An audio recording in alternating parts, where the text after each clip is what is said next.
da etapa, tá, pessoal? Então, estamos gravando dia 29/7, a segunda aula, a segunda parte da aula de ativo biológico, né? Muito bem.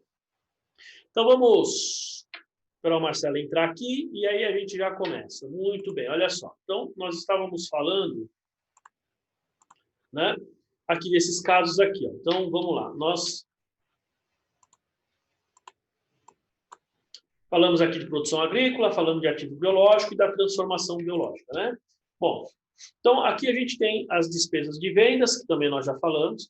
O conceito da despesa de venda é importante porque sempre que a gente vai reconhecer um ativo biológico, então a gente precisa levar em consideração essa despesa de venda, tá? Isso precisa ser feito, então isso vai fazer diferença.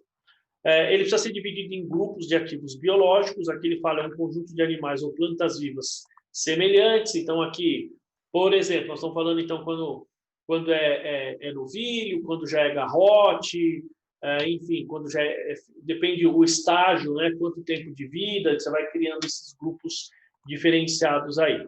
E depois ele fala aqui, então, que a colheita, aqui no caso de frutas, frutas, enfim, verduras, legumes, né? De qualquer forma, plantas é quando você extrai, você colhe para poder fazer a venda. Aqui ele fala, então, um pouco de planta portadora. Ó. Não são plantas portadoras. Então, aquilo que a gente precisa excluir do conceito de planta portadora. Então, plantas cultivadas para serem colhidas como produto agrícola. Por exemplo, árvores cultivadas para uso como madeira. Então, por exemplo, o Marcelo tinha comentado do eucalipto. Então, você planta o eucalipto para vender ele como madeira. Ele vai ser cortado. Então, ele não é uma planta portadora. Ele é um produto agrícola. Desculpa. Ele é um ativo biológico que vai ser colhido como produto agrícola. Tá? Depois, plantas cultivadas para a produção de produtos agrícolas, quando há possibilidade maior do que remota de que a entidade também vai colher e vender a planta como produto agrícola, exceto as vendas de sucata como incidentais. Por exemplo, árvores que são cultivadas por seus frutos e sua madeira, tá? Então é esse tipo de árvore aqui, ou seja, que você possa, digamos, vender, né, essa madeira como sucata, ou como ele fala, como incidentais aqui, que você vende o fruto e a madeira junto, então aqui essa não pode ser considerada como planta portadora, tá? Ele fala aqui culturas anuais, por exemplo, milho, trigo. Por que esses itens aqui eles não são plantas portadoras, né? Porque o trigo, o milho, na hora que você colher, que no momento da colheita você mata, né? Ele vai ser colhido e automaticamente, digamos assim, a planta deixa de existir. Consequentemente, então você não tem aí a planta portadora, tá? Então, nesse caso, pode falar. Pessoal que compra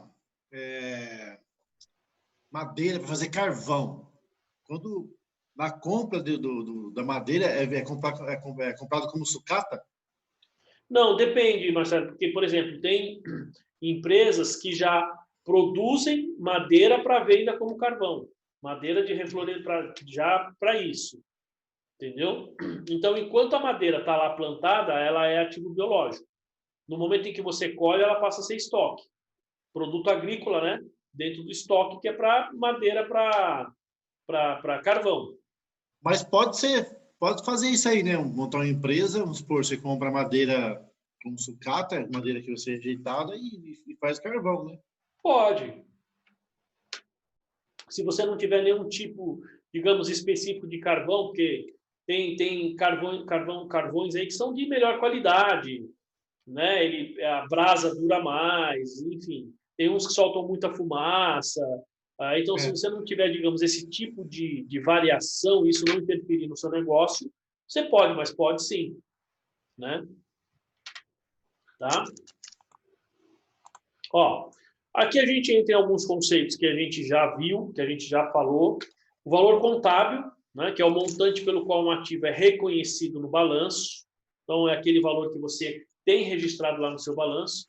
O valor justo também a gente já falou bastante. Fala, valor justo, é o preço que seria recebido pela venda de um ativo ou que seria pago pela transferência de um passivo em transação não forçada entre participantes do mercado, ou seja, pessoas que conhecem aquela operação, na data da mensuração. Então, essa questão da data da mensuração é importante.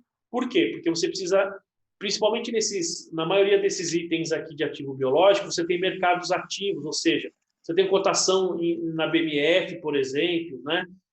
Então, você tem que saber exatamente a data que você mensurou para pegar o valor justo naquele dia, tá?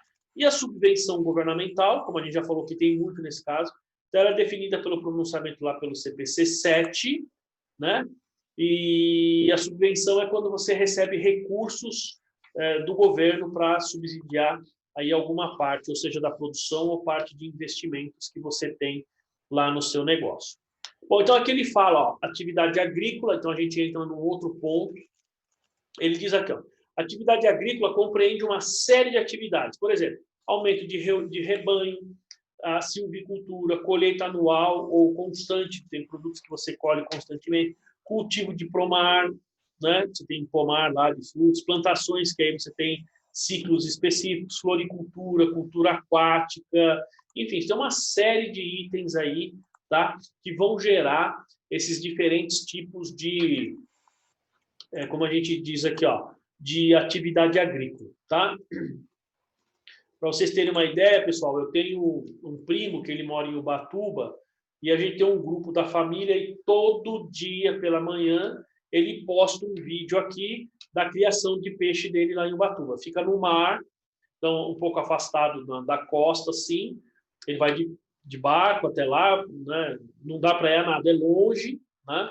Aí chega lá, ele mostra a foto, é muito peixe, tem milhares, assim, é muito peixe, você vê os peixes todos, porque como tem muito, ele joga comida, você consegue ver. E isso ele tem essa criação, que não deixa de ser uma atividade agrícola, né? Você tem, por exemplo, a criação de ostras também, pensando em itens marítimos. Você tem criação de minhoca. Na minhoca a gente não chama de criação, né? Minhoca a gente chama de plantação. Não sei se vocês já ouviram falar de plantação de minhoca. Nunca ouviu falar o termo ou nunca ouviu falar que tem a plantação, a criação? Nenhum dos dois. Nenhum dos dois? A Solange está falando sua cabeça lá, o César? É minhocário, né? Exatamente. E por que eles fazem isso? Porque vocês colocam lá, primeiro que pode vender para pescar, né? Você tem lugar aí que o cara vai e pesca com a minhoquinha lá. E segundo, que você tem lugares que você tem isso, que ele melhora a qualidade do solo para a plantação, esse tipo de coisa.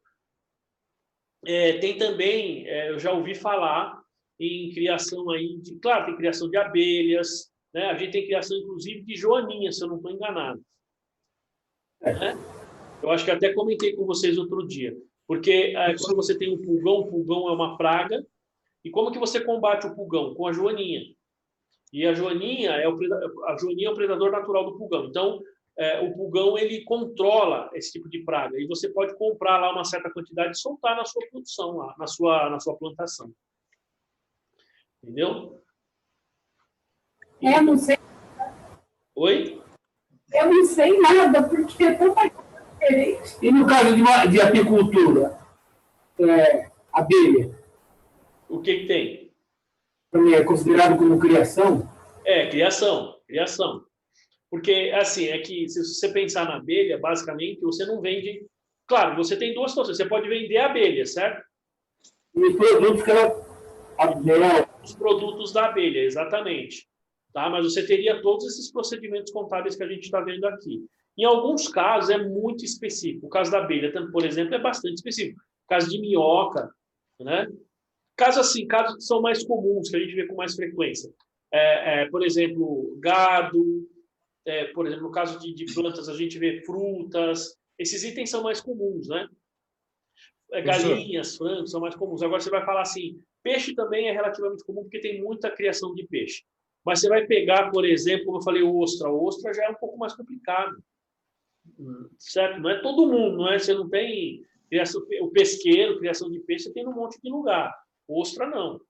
Né? Ostra já é um pouco mais complexo. Que mais? Que tipo de cultura que a gente tem? A própria joaninha aí. Eu nunca vi, para ser sincero. Eu sei que tem, mas eu nunca vi. Né? Enfim, então tem alguns casos que são mais delicados, digamos assim. Né?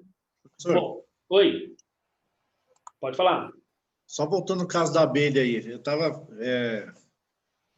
vendo no... Não é que eu acordo cedo não, de domingo, tá? Mas eu estava vendo no Globo Rural. Às vezes, quando eu acordo cedo, eu assisto também o Globo Rural. Estava vendo no Globo Rural domingo agora, e tem um pessoal de plantação de cafezal que estão utilizando abelha para poder deixar o café mais doce. Aí as abelhas vão nas plantas, aí colhem lá o mel das plantas, vai no cafezal e é um negócio interessante. Eles estão fazendo Tem muita coisa, viu, Marcelo, que assim que a gente, como a Solange está viajando ali, ela falou, isso aí eu estou viajando porque não é o nosso dia a dia. Mas tem algumas coisas que são interessantes. Por exemplo, uma vez eu fui para o Chile e fui num vinhedo, né? E assim, nas parreiras, assim, quando você tem aquelas as vinhas, assim, normalmente no começo eles colocam uma roseira ali, não sei se você já viu, né? Eles colocam uma roseira, justamente por quê?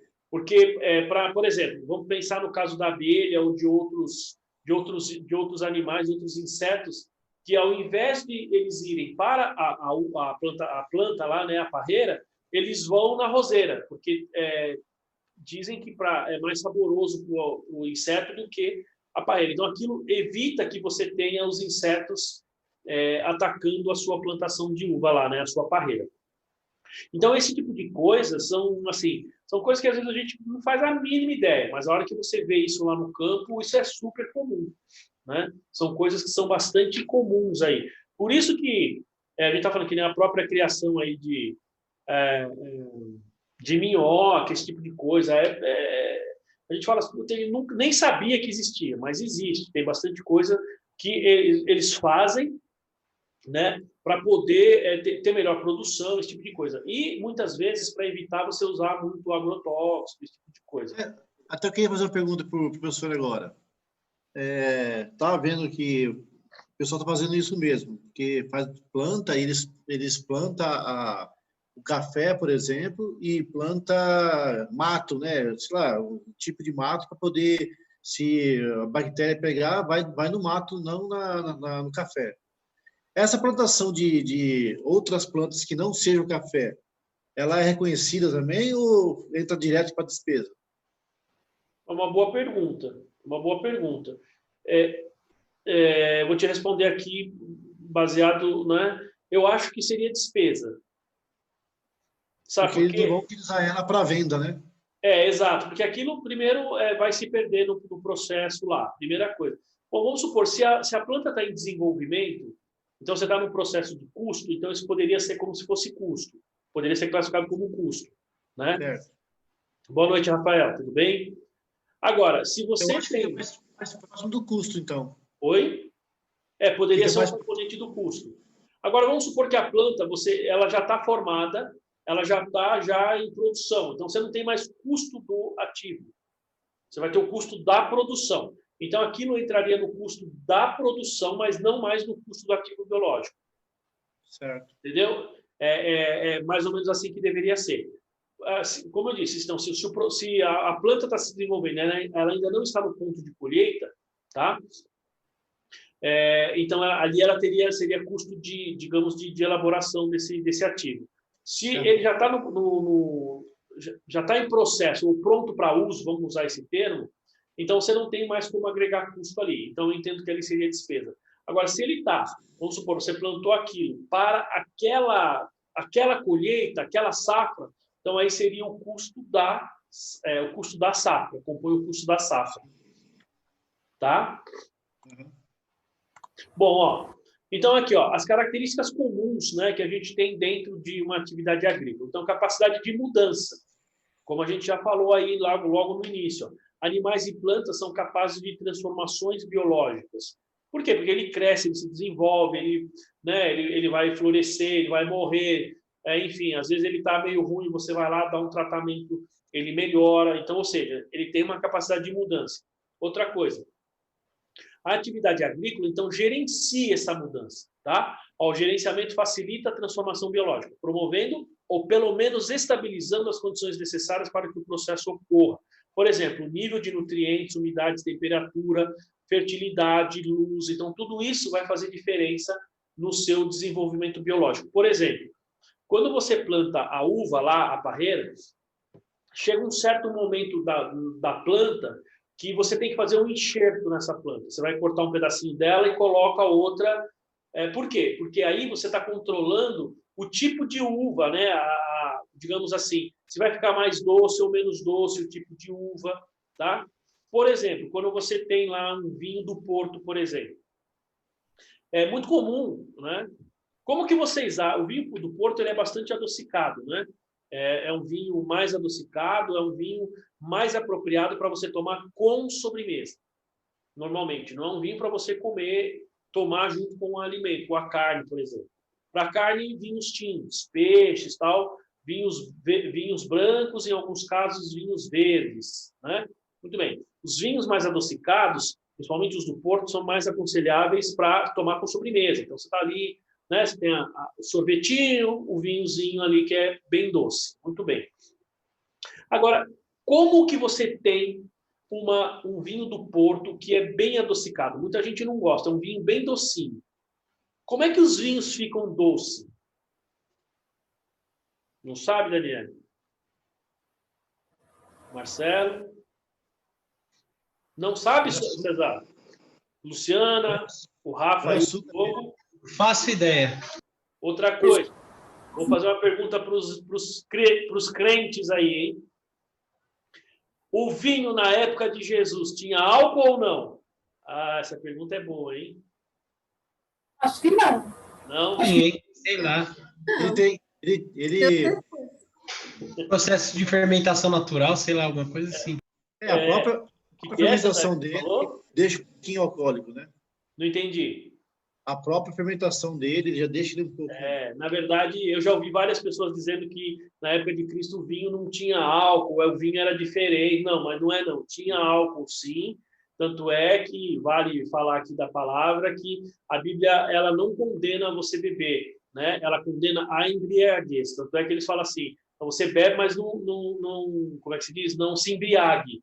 A embriaguez é pecado, né? Ou seja, se a Bíblia já fala isso no Velho Testamento, significa que o vinho lá já era alcoólico. O vinho e inclusive cerveja, porque tinha cerveja também.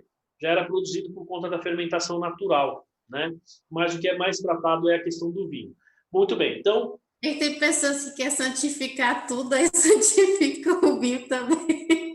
É que assim, por exemplo, na Santa Ceia, que a gente participa na igreja, eles dão suco de uva, né? Na minha também. Dão suco de uva. Tem igrejas que dão vinho, tá? Tem igrejas Na católica é vinho. É assim, se você tomar o vinho como era lá atrás, enfim, tem, né, assunto para outro momento, mas por que que o vinho fica doce? Normalmente, a uva, o tipo de vinho que você está produzindo, ele tem um tempo certo para a colheita. Tem alguns detalhes, tá, pessoal? Vinho é um negócio muito, muito delicado para se fazer, né? É lógico que quando eu estou tomando, se eu tomar, eu não sei muita diferença, enfim, né? Eu já tomei bastante, hoje muito raramente, mas antigamente eu tomava, você não sabia se era sangue de boi ou se era qualquer outro aí, tudo era vinho, né? Molecada, você não quer saber. Mas, por exemplo, a inclinação que você tem da plantação, a quantidade de tempo de sol, o tempo de sol que ela toma ao longo tudo isso interfere na qualidade do vinho. Não sei se vocês sabiam disso, né? Tudo interfere. Outra coisa. Oi? Eles fazem enxerto de outra planta. Exato. E aí faz parte, então, desse gerenciamento aí, como o Marcelo está falando. Porque você faz um enxerto de um tipo de uva na outra, e aí você interfere no sabor, né? Você interfere no tipo de uva ali, se vai ficar mais doce ou menos doce. Mas, via de regra, para a uva ficar bem doce, normalmente ela passa do tempo. Então, por exemplo, vamos imaginar que você plantou, estou chutando aqui, né? Vamos supor que você plantou em janeiro, você vai colher em julho, por exemplo. Só que, em vez de colher em julho, você colhe em agosto, setembro. Então, à medida que ele vai passando do tempo, a uva vai ficando mais adocicada. Vou dar uma saída rapidinho aqui, já volto, Vai ser tá? doce. Oi? Vou sair para atender um rapaz que já volto. Tá bom. Né? Então, isso quer dizer que, veja, isso faz parte desse gerenciamento. Porque se você deixa passar do tempo, significa que você está gerenciando o tipo do vinho que você está produzindo, tá? Então, isso faz... ele entra exatamente nesse ponto aqui, ó, gerenciamento da mudança, tá? Então, o tempo que você vai levar para você vai levar mais ou menos tempo, tá bom? Ó, ele fala aqui, ó, tal gerenciamento das atividades agrícolas, tá?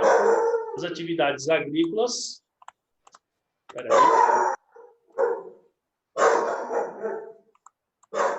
Ó, volta. Ele fala aqui. Então, ó, tal gerenciamento é que distingue as atividades agrícolas de outras atividades. Por exemplo, multa o Marcelo aí, professor. não é atividade agrícola. Tá? O que quer dizer isso, pessoal? Por exemplo, dei o exemplo de um primo meu que tem lá uma criação de peixes, está no mar. Tá? Mas veja, aquela criação é controlada. Eles estão no mar, eles estão num lugar fechado. Então, ele controla a quantidade de alimento que ele dá para os peixes, tudo isso. Tá? Isso é controlado. Agora, se eu estou fazendo uma pesca, eu vou lá no mar e pesco, e quantos peixes... Isso não é gerenciamento agrícola. Tá? Por quê? Porque eu não estou controlando o peixe, ou o tipo do peixe, ou o tamanho, ou qualquer coisa do tipo. Tá claro, pessoal, essa diferença? Né? Isso é o gerenciamento agrícola aí. Tá? Bom, aí, o outro ele fala a mensuração da mudança. Então, quando ele fala aqui ó, de gerenciamento de mudança, aqui ele fala de mensuração. Então, quando você tem você gerencia, é importante o que nós vamos ver aqui, que ele fala, ó, a mudança na qualidade. Por exemplo, o mérito genético, a densidade, amadurecimento, nível de gordura, conteúdo proteico, resistência da fibra, né? Veja, aqui nós estamos falando de qualidade e quantidade. Por exemplo, ó, descendência, peso, metros cúbicos, comprimento, diâmetro de fibra, a quantidade de broto, né? Ou seja, tudo isso é causado pela transformação biológica ou pela colheita. É mensurada e monitorada como uma função rotineira do gerenciamento. Aqui cai uma coisa muito importante que o Marcelo comentou e que eu disse a ele, que é controle. Então, imagina nós, contadores de uma empresa que tem esse tipo de atividade. Como é que a gente faz isso? Controle. Se o seu, digamos assim, o gerente da fazenda lá, o responsável pela fazenda, se ele não te passa esses dados, você não tem como fazer essa mensuração. Né? Como que eu vou mensurar o crescimento? Como que eu vou mensurar a quantidade de mortes aí de animais, de nascimentos, né? A questão do desenvolvimento, a florada. Então, porque você tem etapas, tem determinadas frutas que ele tem a plantação, você tem depois a época do nascimento, você tem a época da florada, a primeira florada, enfim, você tem uma série de detalhes, de itens que precisam ser considerados nesse gerenciamento. Bom, então, para fazer o gerenciamento, isso me leva à mensuração. Então, se eu não gerencio a mudança, eu não consigo mensurar. Certo? Como é que eu atribuo o valor para esse tipo de mudança? É complicado, viu, Solange? É complicado. Tá? Bom, ó, ele fala aqui, ó, então essa transformação biológica, essa mudança nos produtos, ele resulta aqui, ó, em primeiro, mudança de ativo por meio do crescimento, né? Ou seja, ele está crescendo, está se desenvolvendo. A degeneração, efetivamente, fala, ó, redução da quantidade ou deterioração, ou a procriação, tá? E a produção de produtos agrícolas, tais como o látex, folha de chá, lã, leite, enfim. Tá? Então, o que ele está dizendo é, esses ativos, essa transformação biológica resulta em crescimento, colheita, degeneração, a morte, né, do ativo ou a geração do produto agrícola, né, do produto que nós vamos vender aí depois, tá bom? Depois ele fala aqui, ó, então, e aí vejam que ele fala aqui de reconhecimento. O reconhecimento é exatamente igual àquele item que nós vimos nos ativos, propriedade para investimento, imobilizado, ativo intangível. Ó, a entidade deve reconhecer o ativo biológico ou produto agrícola quando e somente quando controla o ativo como resultado de eventos passados, for provável que benefícios econômicos futuros fluirão para a entidade e o valor justo ou custo puder ser mensurado confiavelmente. Vocês perceberam, pessoal? Seja intangível, seja propriedade para investimento, seja imobilizado, seja estoque, tá? Esses itens de reconhecimento, veja, eu só posso reconhecer esses ativos biológicos se eu tiver esses itens aqui. Isso, inclusive, são os itens que estão no conceito de ativo. Está no conceito de ativo. Tudo bem, pessoal? Tudo bem até aí, não? Solange, você precisava ver a sua cara e a cara do César assim, né? Da Daniele, como está viajando aí na maionese aí, né? Enfim. Mas vamos lá, vamos lá. Voltando aqui. Olha só. Bom, aí ele fala aqui, em atividade agrícola, então, vamos pensar no termo, ele fala aqui o controle e a questão do benefício futuro. O controle pode ser evidenciado, por exemplo, pela propriedade legal do gado e a sua marcação no momento da aquisição, nascimento ou época da desmama. Então, pessoal, aqui tem um negócio interessante, que é o seguinte. Por exemplo, você tem um gado. Como é que você diz que o gado é seu? Bom, a gente já viu, muitas vezes, a gente vê, é comum ver em filme e tal, né? A gente vê o cara com aquele ferro, com o símbolo, o brasão da fazenda, o cara coloca lá no fogo, na brasa, e depois vai lá no animal e marca o animal. Já viram isso aí, né? Eu acho que é pela orelha. Oi? Na orelha eles também colocam um tipo de um brinco. Exato, põe aqueles grampos na orelha. Hoje, o que eles estão fazendo muito, César, é chipar o animal. Eles põem chip nos animais. Né? Exatamente. Porque, veja, imagina que você tem 10 mil cabeças de gado. Então, se alguém roubou o seu gado, ou se o seu gado fugiu, alguma coisa do tipo, né? Nesses casos, você efetivamente, com o animal chipado, você consegue localizar. Né? Então, você tem digamos, essa situação aí do controle. Mas é interessante que o animal, você só vai reconhecê-lo como ativo quando um dos itens é quando você marca. E aí, embora ele seja chipado, você pode fazer essa marcação aí na orelha, né? Dependendo lá do gado. Muitas vezes eles colocam no peito, assim, do lado aqui, assim, né? Que seria para nós perto do ombro, assim, né? Ou às vezes no braço do animal, enfim, eu não sei como é que chama aqui, né? Na parte dianteira do animal.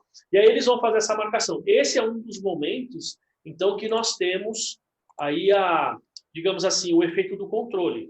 A propriedade legal, que aí você pode ter documento de arremate de um leilão, tá certo? Ou o próprio nascimento, se ele nasceu na sua fazenda, que normalmente nasceu na fazenda, eles não demoram muito, eles já marcam o animal. Ou quando ele desmama. Por que quando ele desmama? Porque às vezes você comprou o animal, tá? Esse animal ele está na fazenda, ele está na fazenda do vendedor. É mais ou menos o caso do gato, como eu falei para vocês. Você pode comprar o gato agora, tá? Mas você vai pegar o gato daqui a 4, 5 meses. Então, você pode, primeiro, quando ele desmama, e segundo, quando ele está pronto para ser castrado. E muitas vezes você vai fazer isso também quando você está, no caso do gado, então você compra o gado, ele é bezerrinho, ainda está lá na outra fazenda. Quando ele desmama, é que ele vem para você e ali, então, você passa a ter a propriedade legal deste animal. Tá? Então, esses aí são os itens para a gente, então, pensar no reconhecimento. Tá? Na questão do controle. Depois ele fala os benefícios futuros. Ó. São normalmente determinados pela mensuração dos atributos físicos significativos. Então, o que significa isso, pessoal? Eu vou ter ganhos, eu vou ter benefícios futuros com esse animal. Como? Pela engorda. Então, por exemplo, o porco, você vende ele por peso. Então, quando ele nasce, ele está pequenininho. Então, à medida que ele vai engordando, fala assim, não vamos engordar o porco, porque ele nasce no início do ano, você vai vender ele lá no final do ano, no Natal. Puxa, o bicho está gigante, né? Por quê? Porque você teve todo um tratamento de engorda. Então, à medida que vai engordando o porco, por exemplo, você tem ganho, você tem benefícios futuros. Ou seja, ele vai fazendo parte desses benefícios que você vai ter ao longo do tempo. Tá claro, pessoal, isso aí? Tá? Beleza. Muito bem. Ó, aí ele fala aqui, deixa eu só dar uma avançada aqui, só para eu ver em que ponto nós estamos, tá? Tem bastante coisa ainda. Tem bastante coisa, pessoal, para a gente falar ainda.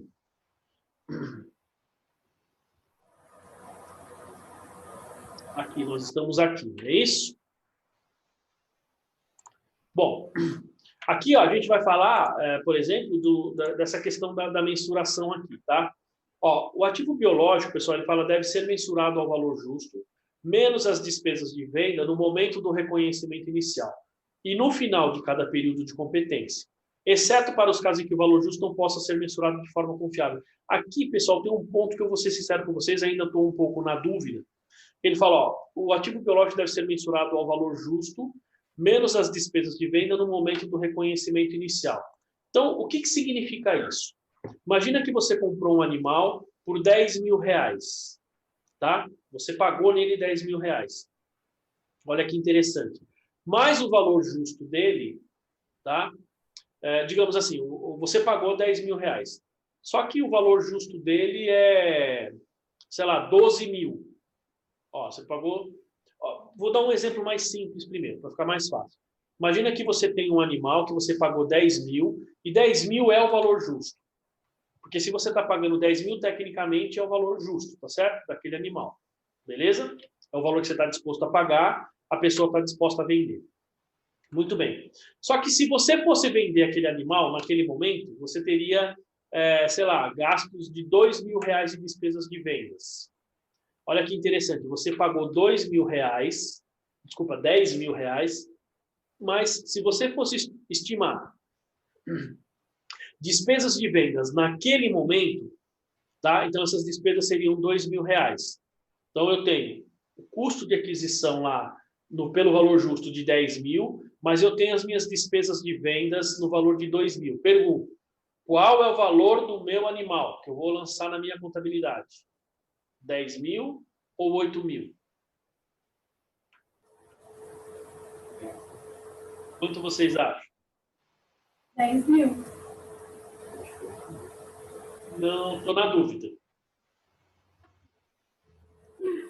Bom, vamos lá, deixa eu explicar o porquê que eu estou na dúvida. Pelo seguinte, olha só, eu entendia até então que a gente deve contabilizar, por isso eu paguei 10 mil, meu animal custa 10 mil. Só que a norma aqui, pessoal, ela é bem clara, ó, ela está bem clara aqui, ó, tá? Olha o que ela está dizendo. Muito claramente, o ativo biológico deve ser mensurado ao valor justo, menos as despesas de vendas no momento do reconhecimento inicial e no final de cada período. Tá? Então, o que ele diz aqui? No momento que você adquire, você está pagando aquele valor, aquilo seria o valor justo, mas eu preciso estimar, naquele momento, qual seriam as minhas despesas de venda, se eu estivesse vendendo aquele animal. E aí, então vamos supor que fosse 2 mil reais, consequentemente, o meu valor justo menos as despesas de venda seriam 8 mil. Então, eu registro o animal por 8 mil reais. E os 2 mil? Você já reconhece uma perda direta.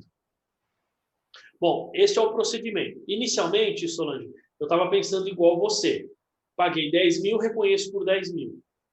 Só que a norma é clara, dizendo que eu preciso reconhecer as despesas de vendas. Muito bem. Eu discordei um pouco disso. E por que eu disse para vocês que eu estou na dúvida ainda? Né? Na dúvida que eu digo, eu preciso pesquisar um pouquinho mais para falar com um pouco mais de firmeza para vocês. Eu vou falar na próxima aula, que é o seguinte, pessoal. Quando a gente está falando nessas despesas de vendas, você tem ali uma perda pelo valor justo. Né? E eu estava lendo um material hoje, e o material, eu vi 2 materiais diferentes. Um reconhecia pelos 10 mil, o outro, 2 professores diferentes, tá? 2 especialistas. Um reconhecia por 8 e o outro reconhecia por 10. E aí, aquele que reconhecia por 8 dizia o seguinte, na explicação dele, lá no material. Ele falava assim, olha, se você tem um animal que você está pagando 10, mas o valor justo dele é 8, com as despesas de vendas, isso significa que eu teria uma perda. E se eu reconhecer por 10, essa perda vai ser reconhecida no futuro. E a perda ocorre no momento da aquisição. Bom, essa é uma linha. A outra linha está reconhecendo direto pelo valor dos 10 mil. Agora eu estou tendendo mais, embora não concorde, a entender que eu devo reconhecer por 8, viu, Solange? Por quê? Porque se você tem uma perda naquele... Se você compra hoje e vende amanhã, você venderia por 8, não por 10. Você percebeu? De um dia para o outro, você venderia por 8. Então, você tem efetivamente uma perda na aquisição daquele animal. Percebe? Mas depois nós vamos discutir isso com um pouquinho mais de propriedade. Só para vocês entenderem aí como é que deve ser, então, esse registro aqui, ó. Ele deve ser mensurado ao valor justo, que seria aí, no meu exemplo, os 10 mil, menos as despesas de vendas, que aí seriam os 2 mil. Consequentemente, você vai reconhecer ele lá como ativo biológico no não circulante por R$8.000 e imediatamente reconhecer uma perda, tá? Aqui no caso do produto agrícola, aquilo que já foi colhido, olha o que ele diz, ó, o produto agrícola colhido de ativos biológicos da entidade deve ser mensurado ao valor justo, menos as despesas de vendas, no momento da colheita.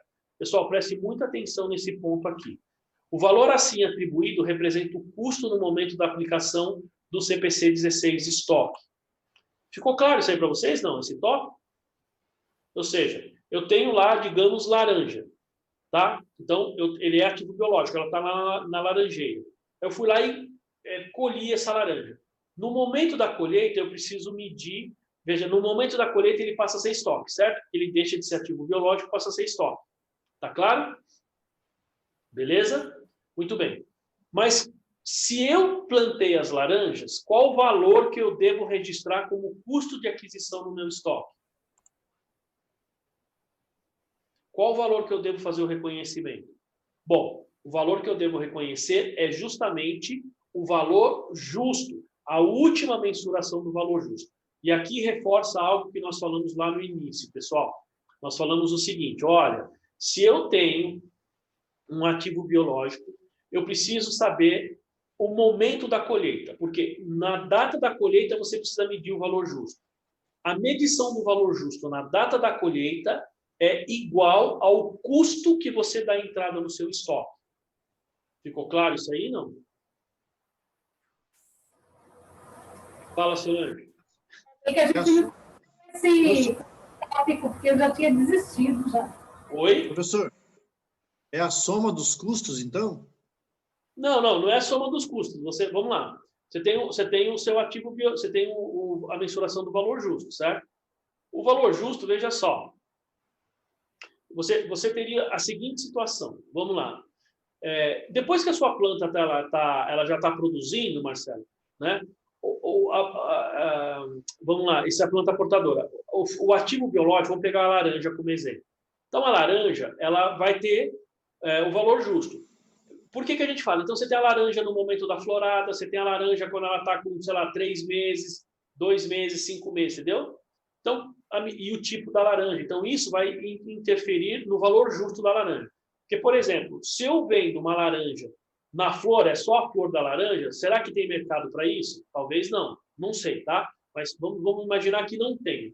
Então, você não tem valor justo ali, porque você não consegue mensurar. Ah, mas ela já está num patamar, por exemplo, vamos imaginar que a laranja ela demora 3 meses para ficar no ponto de colheita. Então, mas a laranja já está com 1 mês. Então, esse ativo biológico com 1 mês, sei lá, o valor individual dela é R$10. Tudo estou chutando aqui, tá, pessoal? No segundo mês, ela já está maior, então ela já vale não 10, ela vale R$20. Veja, o valor justo. Se você fosse vender aquela laranja, claro, eu venderia por R$20 menos as despesas de vendas. Tá claro? Mas seria R$20. No momento da colheita, você tem que lembrar assim, que quando eu colher, eu vou transferir isso para o meu estoque. Eu vou colher e transferir para o estoque, beleza? Perfeito. Uma vez feito isso, pessoal, uma vez feita essa colheita, essa transferência, qual o valor que eu vou transferir para o meu estoque? Qual o valor que ele vai entrar como custo de aquisição no estoque? Bom, no terceiro mês, no momento da colheita, veja, no primeiro mês, R$10. No segundo mês, R$20. No terceiro mês, R$30. Pessoal, esses números que eu estou falando, eu estou chutando e estou imaginando assim, quem é especialista sabe que a laranja com 1 mês, se você fosse vender, ela valeria R$10.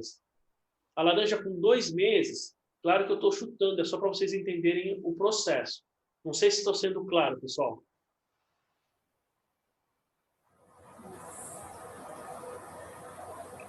Professor, então... Área de interrogação. Então, pelo que eu entendi, essa aí é uma forma, professor, por exemplo, vamos supor que acontece alguma coisa lá antes da colheita e isso acaba, sei lá, acabando com a metade da sua produção lá. Então, a valor justo, você vai reconhecer um custo menor? Não, Um custo mais se você está próximo do real? reconhecendo, se você está reconhecendo por valor justo, tá? Você está reconhecendo por valor justo, e vamos supor, houve algum problema na sua produção, você tem que reconhecer essa perda de valor justo.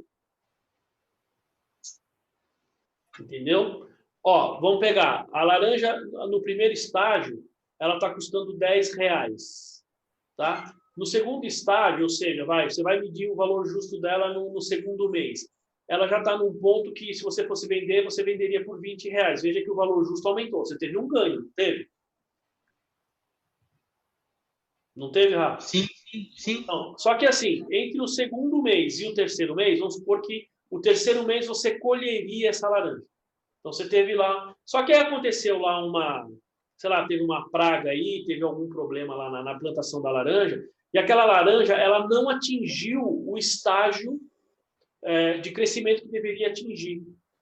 Eu não sei se eu comentei com vocês outro dia que eu vi o caso de uma plantação de tomate assim. O que estava acontecendo com os tomates aí? Estava no interior de São Paulo, eu não lembro se era pela falta de chuva, ou pelo excesso de chuva, ou tinha uma certa... Acho que era uma praga que pegou lá na plantação de tomate. O tomate não atingia o limite, assim, não chegava no valor que... Por exemplo, o cara trazia aqueles tomates para o Ceasa aqui em São Paulo, os caras nem compravam, porque ele não estava no ponto que os comerciantes queriam. Percebeu? Ou seja, então ele não tem nem valor justo naquele momento. Se você tiver algum valor justo reconhecido para trás, você teria que reconhecer uma perda aí. Tá? Vamos pegar um exemplo um pouco mais fácil. Nasceu um bezerro. Tá? Vamos dar um exemplo fácil. Vamos imaginar que o valor justo por quilo, né? Normalmente eles medem isso por arroba. Uma arroba está em média 14 quilos e uns quebrados aí, né? Imagina que... Então vamos pensar na arroba, tá? Uma arroba no mercado aí que você compra e vende, sei lá, custa R$1.000. Estou chutando os valores, tá? Então nasceu um bezerrinho para você e ele tem uma arroba. Qual o valor justo dele naquele momento? R$1.000, certo? É R$1.000 por arroba. Tá. Aí você deixou ele 3 meses. Vamos falar assim. Ele nasceu em junho, você está fechando o seu balanço em dezembro. Aí você vai medir o valor justo daquele animal em dezembro. Você vai pesar. Em vez de uma arroba, ele tem 5 arrobas agora. Você percebeu? Só que o valor justo agora não é mais 1.000, é 1.200. Então, eu vou pegar 1.200 vezes 5 arrobas e aí eu chego no meu valor. A diferença vai ser o ganho. Por quê? Porque eu preciso reconhecer esse ganho pelo valor justo. Esse é a mensuração pelo valor justo. Não sei se ficou mais claro esse exemplo. Oi? Não está claro, né, Solange? A Solange bugou lá, professor. Oi? A Solange bugou. Eu estou percebendo. Está bugando mesmo aí, né, Solange?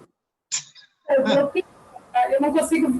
Se eu não consigo mentalizar tudo, eu não captei. Tá bom. Então, vamos tentar mentalizar de outra forma. Como é o nome da sua cachorrinha? Como é o nome da sua cachorrinha, Solange? Não entendi. Eu não consegui entender. Mina, tá bom. Você pegou ela pequenininha ou já pegou ela grandona aí, do tamanho que ela tá? Pequenininha. Velha. Não. Pegou ela já grande já. Tá bom. Então, vamos pegar, por exemplo, vou pegar como exemplo o meu gato, tá? O Mufasa, tá? Por que o Mufasa? O Mufasa eu comprei num gatil, ele é um Maine Coon, ele está mais magro agora, como eu falei, ele perdeu um pouco de peso. O peso dele é, em média, já nessa fase dele, ele deveria estar com 7, 8 quilos, aproximadamente. E aí não é gordo, é o peso dele normal, deveria estar pesando isso, tá? Mas eu comprei ele bem pequenininho, ele filhotinho. Eu peguei o gato, fui lá, dei um sinal, peguei depois de 4 meses, tal, né? Enfim. Só que é o seguinte, imagina que eu comprei ele, vamos porque esse gato fosse um ativo biológico para mim. Vamos imaginar que eu paguei R$1.000 nesse gato. Então, o filhote de 6 meses vale R$1.000. Eu compro no gatil por R$1.000, certo? Só que um gato dessa raça, com, sei lá, 1 ano, eu já não pago 1.000, eu já pago 3.000. Percebeu? Então, veja. Primeiro, para ele sair de 1 ano para chegar até os 3 anos, ele vai ganhar peso, vai mudar. Aí nós temos a transformação biológica. Tá claro? Bom, no momento, enquanto ele é filhote, eu reconheço ele por R$1.000. Por quê? Porque é o valor que eu estou disposto a pagar, é o valor que a pessoa está disposta a vender, entre partes interessadas, sem ser uma obrigação forçada, uma operação forçada, ou seja, valor justo, R$1.000. Tá? Bom, aí eu fecho o meu primeiro balanço. Bom, vamos supor que eu comprei ele em novembro. De novembro a dezembro, né, mudou alguma coisa no gato? Muito pouco. Então, ele continua o valor justo dele continua sendo R$1.000. Mas aí, no final de dezembro do ano seguinte, o que aconteceu? Meu gato já vai ter 1 ano e meio aproximadamente, certo? Então, eu pergunto, quanto eu pagaria num gato com 1 ano e meio, naquela raça?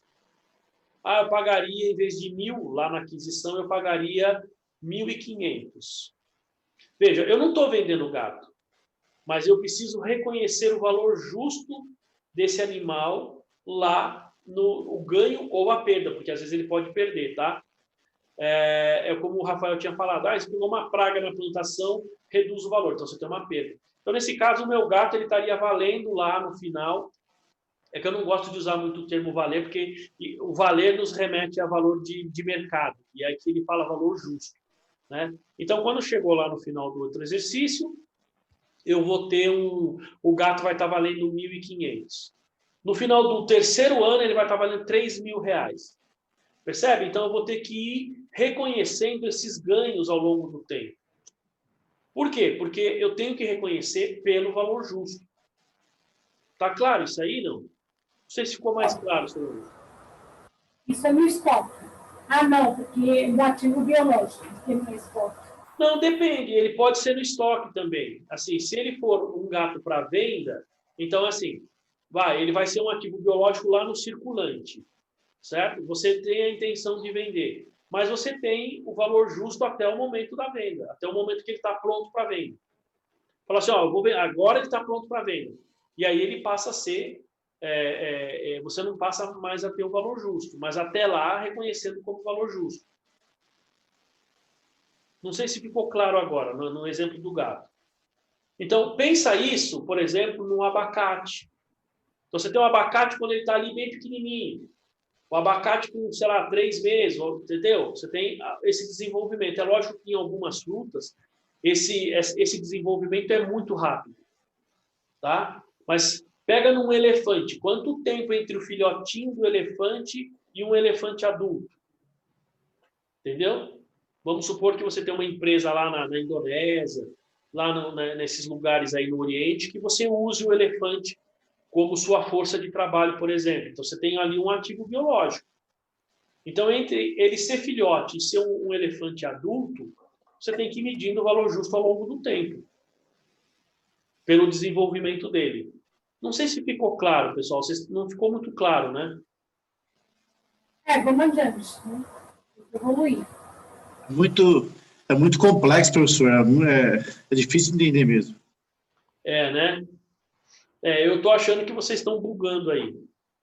Né? Deixa eu ver se eu entendi. Você tem que atualizar o valor do bem, é isso? Isso. Mensurar ele a valor justo, aí você reconhece a perda ou o ganho. Isso, tá certo, é isso aí. Tá. Quando? A cada fechamento de balanço que você for fazer. Tá? Sim. Agora, no momento em que eu vou transferir ele para o meu estoque, por exemplo, pegando no caso lá, sei lá, de uma fruta ou do gado, eu vou ter a minha última mensuração. A última mensuração, você considera como o custo de entrada no seu estoque. É o que nós estávamos falando, na verdade, era o exemplo inicial, né? Vamos supor, porque pensa imagina o seguinte, eu sou uma empresa que vende suco de laranja, só que eu planto a minha laranja. Então, eu tenho a minha plantação, tenho um ativo biológico. Depois eu colho essa laranja. A laranja colhida é o produto agrícola. O produto agrícola, ele entra no meu estoque como matéria-prima, certo? E depois eu vou produzir o suco. Não sei se ficou claro agora a sequência. Então, eu planto a laranja cresce, eu colho a laranja e ela entra no meu estoque como matéria-prima, porque eu vendo suco. Tá claro, Solange? Qual o valor, já que eu produzi a laranja, qual o valor que ela vai entrar no meu estoque? A última mensuração do valor justo enquanto era ativo biológico. Então, eu preciso ter uma data da colheita, vou medir o valor justo naquela data, dali para frente ele passa a ser estoque. E esse valor que eu mensurar é o valor que ele vai efetivamente entrar lá no meu estoque. É esse item de baixo aqui que nós estamos vendo aqui no slide, tá? Mas eu vou preparar algumas coisas para que a gente possa entender isso melhor, tá? Ó, aqui ele fala, então, a mensuração do valor justo de ativo biológico ou produto agrícola, ela pode ser facilitada pelo agrupamento, como a gente falou. Por que é importante você agrupar esses ativos, né? Porque fica mais fácil você mensurar o valor justo.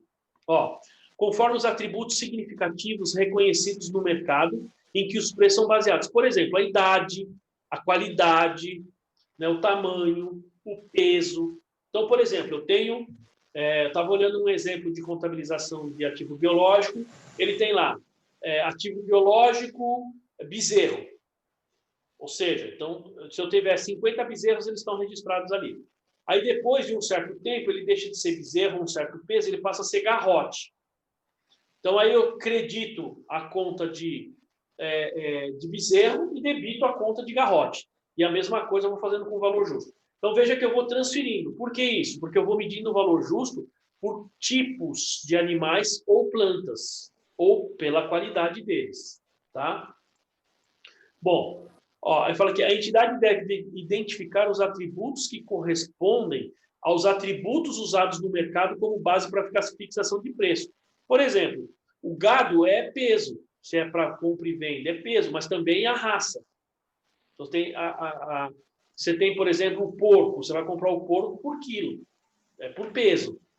Tá? Então, a gente precisa pensar, para medir esse valor justo, eu preciso saber quais são os atributos que o mercado considera para gerar valor, para atribuir valor para esses produtos. Tá? Depois, ó, os custos podem, aqui ele fala algumas vezes, aproximar-se do valor justo, particularmente quando uma pequena transformação ocorre desde o momento inicial, tá? E fala, por exemplo, mudas plantadas no período imediatamente anterior ao encerramento das demonstrações contábeis, ou gado recém-adquirido, né? Ou não se espera que o impacto da transformação desse ativo biológico sobre o preço seja material. Então, o que ele está dizendo aqui, pessoal? Voltando aqui, peraí. Ele está dizendo o seguinte, olha, você tem ativo biológico, esse ativo biológico ele tem transformação. Então, o valor justo ele vai ser alterado entre o momento da aquisição e o momento do encerramento do seu balanço. Então, esse custo e esse ativo biológico, esse valor justo, no fechamento, às vezes ele é irrelevante. Por quê? Porque você comprou, como eu já dei um exemplo aqui agora há pouco, você comprou, sei lá, eu comprei um gato em final de novembro e vou fechar o meu balanço em dezembro. Qual a transformação biológica do gato? A variação em termos de valor justo é praticamente nulo. Significa que o custo de aquisição e o valor justo, nesse caso, são muito parecidos. Tá? Eu não teria grandes reconhecimentos de valor justo neste caso. Tá bom? Depois, ó, ele fala aqui, ó, então ativos biológicos são muitas vezes implantados na terra. Por exemplo, árvore de floresta plantada. O que significa isso? Que tem ativo biológico que nasce, mas tem outros que você planta, como é o caso aqui. Então, eu planto, o Marcelo tinha até perguntado, eu planto uma floresta, eu posso plantar para várias finalidades. Primeiro, eu posso plantar uma floresta para vender a floresta inteira, certo? Então, você teria ativo biológico aí com uma certa característica. Eu planto o ativo biológico para vender a madeira para empresas que fazem móveis, por exemplo. Ou eu vendo aquela madeira para fazer carvão. Tá? Então, nesses casos, é o que ele está dizendo. Os ativos biológicos são muitas vezes implantados. Você vai lá e planta.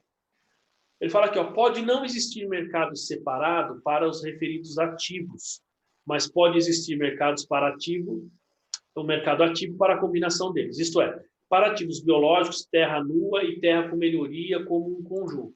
Tá, o que ele está dizendo aqui? Tem determinados ativos biológicos que você tem, por exemplo, uma combinação deles. Por exemplo, você tem a própria terra, muitas vezes. A terra não, porque a terra seria lá um imobilizado. Mas vamos supor que você tem 2 itens que são ligados como ativo biológico. Só que um individual, as pessoas não compram. Estou pensando num exemplo aqui que não está me vindo nenhum exemplo na cabeça.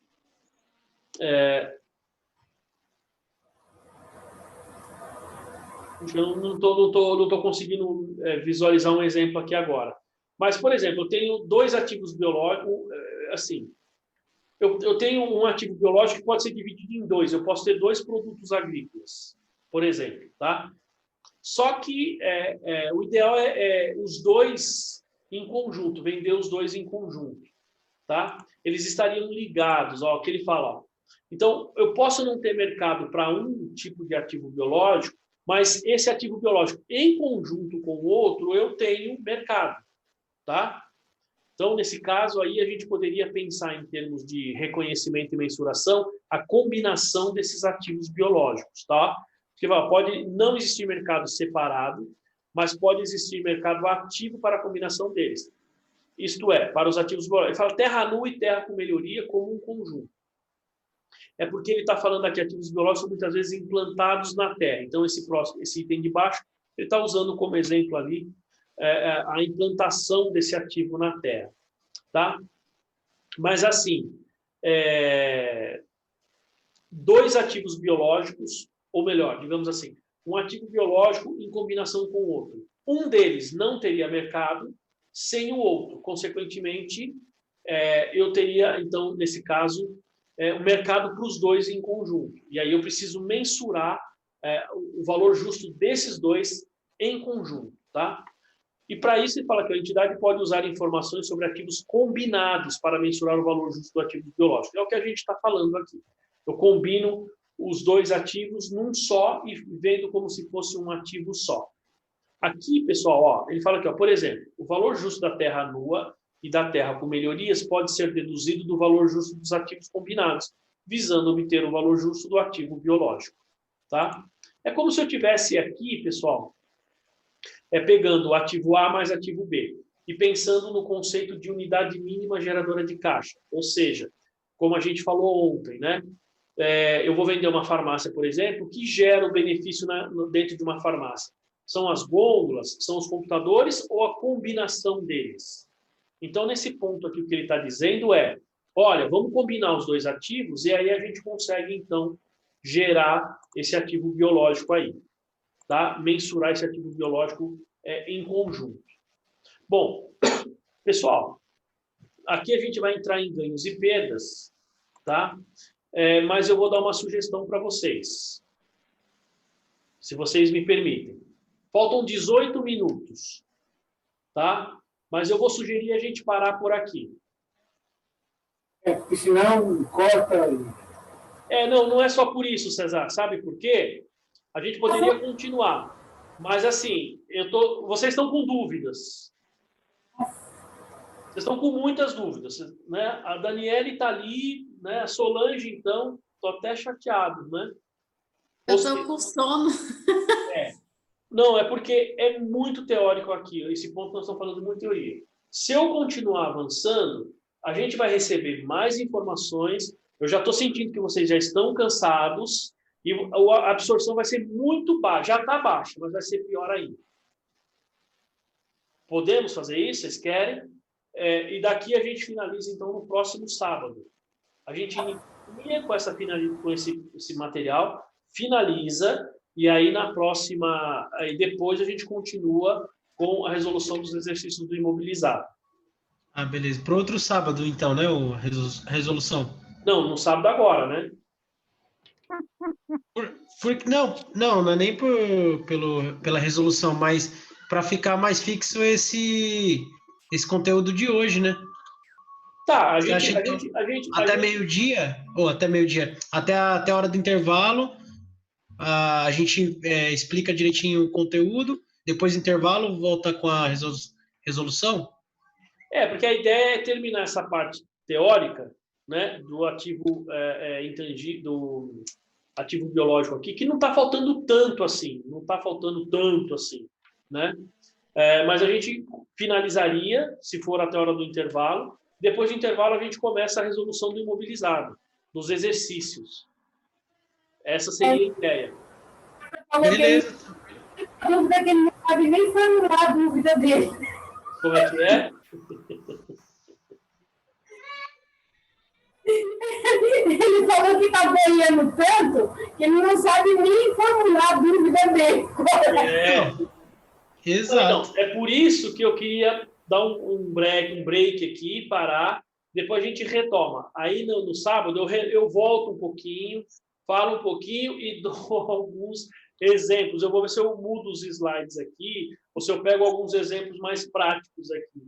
Como é que é? Eu sou agricultura, mas eu estou na mesma onda que a dele. Eu nem sei qual é a minha X9. O negócio está complicado. Eu estou sentindo que a gente está viajando muito. Então, eu estou falhando aqui na explicação, tá certo? Se vocês não estão entendendo de forma adequada, eu não estou falando. E a gente eu estou sentindo já o cansaço, tá? Então a absorção tá ruim. Então, eu prefiro a gente continuar depois. Como é que é? Quando ele falou para mim que o tema era esse, hoje eu falei, já vi tudo. Esse tema é muito chato. Me deu frio na barriga na hora que ela falou isso. Não, mas fica tranquilo. A gente vai entender todos esses passos aí, tá bom? Então, pessoal, vamos fazer o seguinte. Então, eu vou encerrar por aqui, tá? Então, a gente vai se ver de novo sábado às 8 da manhã, das 8 ao meio-dia, tá bom? Então, a gente vamos falar desse final aqui e ver o que nós vamos fazer na sequência. Quem tem os exercícios do imobilizado já traga pronto, porque basicamente essa seria a ideia. Diga, Marcelo. 8 horas? Ué, você que sugeriu das 8 ao meio-dia.